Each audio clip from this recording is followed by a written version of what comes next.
First at 5, the prosecution and defense, they're making their closing arguments to jurors in David Ware's murder trial. He's the man accused of killing Tulsa Police Sergeant Craig Johnson and shooting Officer Arash Zarkashan in 2020.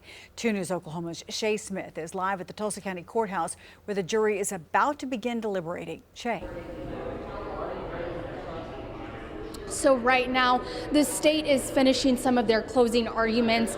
This afternoon, the jurors came back around 1:30, and the judge read them the jury instructions. Right after that, the state started their closing arguments, and the defense started and finished their closing arguments. And right now, as we speak, the state is kind of going point by point, responding to some of the defense's closing arguments. And this morning, the state brought in a rebuttal witness. Now, a rebuttal witness is someone who can get on the stand and testify against some of the testimony that somebody made in court, in which in this case, it was against some of the testimony that Ware gave yesterday during that.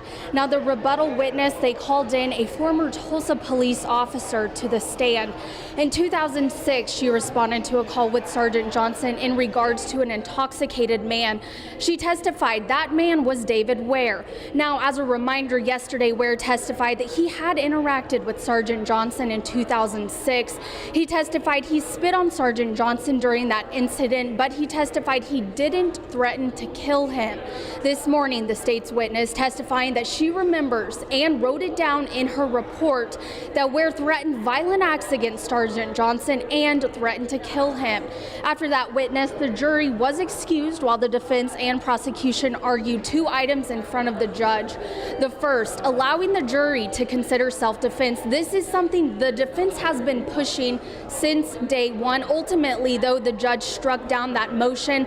The court says self-defense is not available to an aggressor or someone who voluntarily enters a situation armed with a deadly weapon. The judge also deciding he will not allow the jury to consider a lesser charge than first-degree murder. The defense wanted them to also consider first-degree manslaughter if they couldn't all agree on a verdict of first-degree murder. The judge, though, also striking that option down. The judge said in part, I don't think a rational juror could find that killing Sergeant Johnson and injuring Officer Zarkashan was anything but intentional. Now, once the jury was brought back into the courtroom, the judge read jury instructions. As I said, the state right now is finishing up. They're wrapping up their closing arguments, as I said earlier, kind of going point by point on some of the things that the defense listed in their closing arguments. They're responding to those. Now, the jury is probably set to go into deliberation within the next hour. Now, how long that the deliberation will last is really unknown.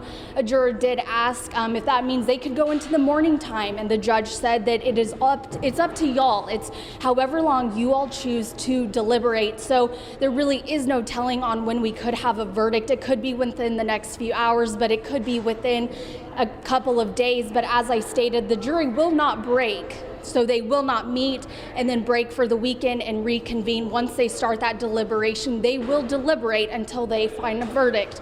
But we will be here to bring you the very latest live at the Tulsa County Courthouse. Shay Smith, 2 News Oklahoma.